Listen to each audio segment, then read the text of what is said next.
स्वास्थ्य मंत्रालय ने गुरुवार को कहा है कि भारत अभी भी कोविड-19 की दूसरी लहर से बाहर नहीं निकल सका है। स्वास्थ्य मंत्रालय ने कहा कि ऐसे में लोगों को दिवाली, ईद और गणेश चतुर्थी जैसे त्योहारों को घर पर भीड़ इकट्ठा किए बिना मनाना चाहिए। नीति आयोग के सदस्य और कोविड-19 टास्क फोर्स के प्रमुख डॉक्टर वी.के. पॉल ने कहा कि गणेश चतुर्थी, दिवाली और ईद आने वाले हैं। इस साल भी पिछले साल की तरह उन्हें प्रतिबंधात्मक तरीके से मनाने की आवश्यकता होगी और हम सभी से घर पर रहने की अपील करते हैं। कोरोना वायरस महामारी पर स्वास्थ्य मंत्रालय की समाचार ब्रीफिंग में बोलते हुए उन्होंने कहा कि पिछले साल की तरह त्योहारों को कम तरीके से मनाया जाना चाहिए। किसी भी सार्वजनिक स्थान पर मास्क पहनना अनिवार्य है।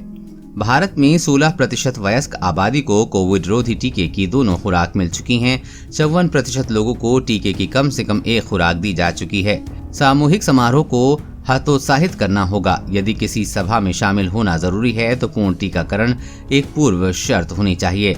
स्वास्थ्य मंत्रालय ने कहा कि लोगों को घर पर त्योहार मनाने चाहिए, कोविड अनुकूल व्यवहार का पालन करें और टीकाकरण करवाएं।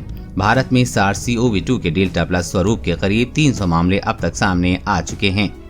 भारतीय आयुर्विज्ञान अनुसंधान परिषद के महानिदेशक डॉक्टर बलराम भार्गव ने कहा है कि हम अभी भी कोविड-19 की दूसरी लहर में हैं और इसलिए देश में सभी से अपील करते हैं कि अपने क्षेत्र में सभी कोविड प्रतिबंधों को जारी रखें, कोविड-19 SOPs का पालन करें और कोविड उपयुक्त व्यवहार बनाए रखें।